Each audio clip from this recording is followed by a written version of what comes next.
yaitu manusia prasejarah. Ayo masuk. Para pelajar tingkat SMP dan SMA di Kabupaten Aceh Tengah menyusuri ruang-ruang di Museum Negeri Gayo untuk membuat vlog tentang sejarah.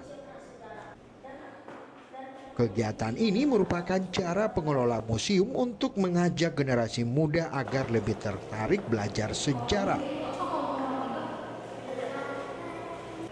Lomba membuat vlog sejarah diharapkan generasi milenial dapat menambah wawasan dan pengetahuan terhadap sejarah dan peradaban di dataran tinggi Tanah Gayo, serta lebih mengenal tradisi dan budaya masyarakat Gayo.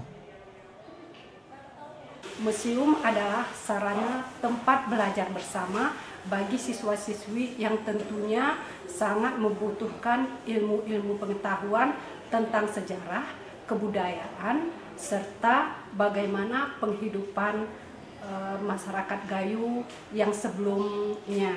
Kami mengharapkan dari video-video yang telah dilahirkan oleh siswa-siswi nanti dapat lebih memajukan lagi dan lebih diketahui lagi tentang keberadaan Museum Negeri Gayo kami ini.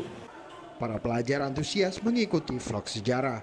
Selain mendapatkan pemahaman cara membuat vlog, Muhammad Dafa, seorang pelajar SMP, mengaku banyak mendapatkan ilmu pengetahuan baru tentang sejarah peradaban Gayo.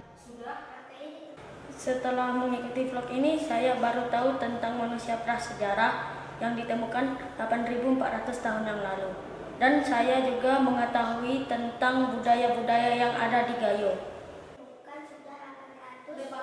Hasil vlog karya para pelajar ini nantinya akan menjadi media promosi agar Museum Negeri Gayo lebih dikenal oleh masyarakat luas, terutama para generasi milenial. Tim Liputan Aceh Video.